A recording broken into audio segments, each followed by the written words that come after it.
안녕하십니까. JTBC 저녁 뉴스입니다. 전북의 민간 어린이집들이 수요일부터 사흘간 집단 휴원에 들어갑니다. 누리 예산을 편성하지 않은 정부에 항의하기 위해서인데 학부모들의 혼란이 예상됩니다. 조창현 기자입니다. 전북의 민간 어린이집들이 이번 주 수요일부터 사흘간 교사들의 동시 연차휴가 사용으로 사실상 휴원 투쟁에 들어갑니다. 당초 예고했던 닷새간 집단 휴원에서 사흘로 수위를 낮췄습니다. 연차 휴가에는 전북 전체 어린이집의 3분의 1인 500곳의 민간 어린이집이 참여합니다. 전북에서 민간 어린이집에 다니는 아이들은 2만 5천 명이 넘습니다. 저희들이 연차 투쟁을 하는 이유는 정부에서 약속한 무상교육을 이행하라는 것입니다. 유치원과 어린이집이 차별 없는 아동차별이 이루어지지 않는 누리과정 예산이 편성이 되어서 안정적으로 지원되기를 바라는 것입니다. 민간 어린이집들은 사흘간 차량 운행도 전면 중단하기로 했습니다. 대신 부모들이 아이를 맡기면 원장과 일부 교사가 돌보기로 했습니다. 아이들을 볼모로 투쟁한다는 비난을 피하기 위해서인데 맞벌이 부부들의 혼란이 예상됩니다. 아침에 8시 넘어서 애들을 태워다 주고 직장을 출근한다는 게 보통 쉬운 게 아니거든요. 그리고 끝나고 또 와가지고 5시, 6시에 또 애기를 와서 또 데려간다는 것도 굉장히 힘들고 맞벌이 하는 부부 입장에서는 굉장히 난해합니다, 지금 상황이. 민간 어린이집들의 집단 휴원으로 잠재돼 있던 내년도 누리예산 싸움이 사실상 시작됐습니다.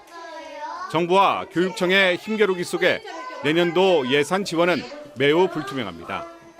예산 편성 권한이 있는 시도 교육감들은 편성 자체를 거부한다고 밝혔습니다. 정부는 집단 휴원에 강력 대처한다는 방침이지만 문제를 해결할 뚜렷한 해결책은 내놓지 않고 있어 내년 초 보육 대란 위기감이 커지고 있습니다. JTBC 뉴스 조창현입니다. 군산시가 미군 측의 잠정 합의를 얻어 현 군산공항부지에서 서남쪽으로 1,300m가량 떨어진 곳에 새 활주로를 짓겠다고 발표하자 전라북도가 적잖은 불만을 드러냈습니다. 전라북도는 군산시의 새 활주로 건설하는 사전 협의가 없는 일방적인 발표라며 군산공항과 김제 화포지구 가운데 아직 최종 공항부지를 선정하지 못했다고 밝혔습니다.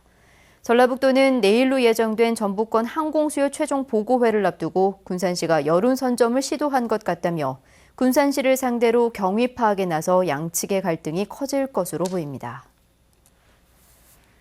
기금운용본부의 공사와 추진에 대해 지역 정치권의 반발이 커지고 있습니다.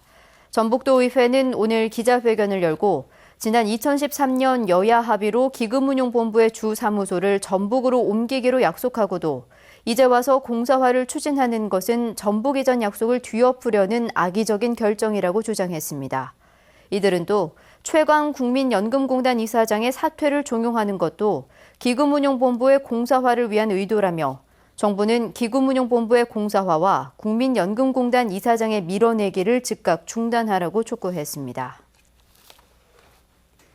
후백제를 세운 견훤은 전죄 도읍을 정하고 중국 5월국에 사신을 보내는 등 밀접한 교류를 해왔는데요. 이 5월국의 중요 유물을 한자리에서 만나볼 수 있는 특별전이 열립니다. 하원우 기자입니다. 4만 개의 진주를 비롯해 수정, 호박 등 7가지 보물로 만든 사리보당은 섬세한 공예 기술의 진수를 보여줍니다. 농나무로 만든 경전함은 천년의 세월이 흐른 지금도 나무빛을 간직하고 있습니다. 중국 5월 시대의 청자 기술은 바다를 건너 고려 청자의 모태가 됐습니다. 9세기 중국 5월국의 유물이 후백제의 왕도 전주를 찾았습니다. 这也是两馆友好合作的一个成果。这是苏州博物馆的文物第一次在韩国展出，我们对此表示祝贺，也希望两个博物馆以后有更深入的合作。 후백제의 견훤은 5월국에 사신을 보내는 등 지리적으로 가까운 5월과 밀접한 교류를 이어왔습니다. 백제의 영향권에 있던 경기도 시흥에서는 5월이라고 적힌 갓발이 출토되기도 했습니다. 5월의 문화와 또 그와 관련된 후백제의 문화가 어떻게 비교될 수 있는 것인지에 대해서 많은 사람들이 궁금해 하실 것입니다. 이 전시는 아마 그런 의문을 해소할 수 있는 좋은 기회가 되지 않을까 생각합니다. 이번 특별전에는 우리나라 국보에 해당하는 중국 1급 유물 4점을 포함해 모두 130여 점이 전시됩니다. 국립전주박물관은 다음 달 한중일 세 나라의 학자들이 참여하는 국제 학술 심포지엄을 열어 5월과 후백제의 교류 관계를 살펴볼 계획입니다. JTB 뉴스 하원호입니다.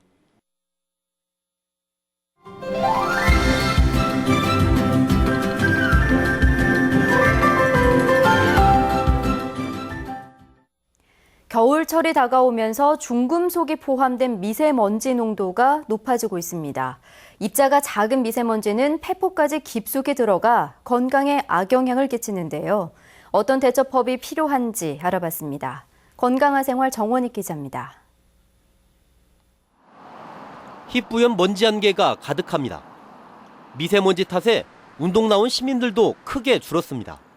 목이 따가워요. 따갑고 자꾸 목이 이렇게 뭐랄까 목숨 소리 가끔 나와요. 그러면 물 마시고 그래요. 나쁨 수준 이상의 미세먼지 발생 일수는 월 평균 2.6일로 겨울이 시작되는 11월부터는 2.9일로 증가해 초여름까지 이어집니다.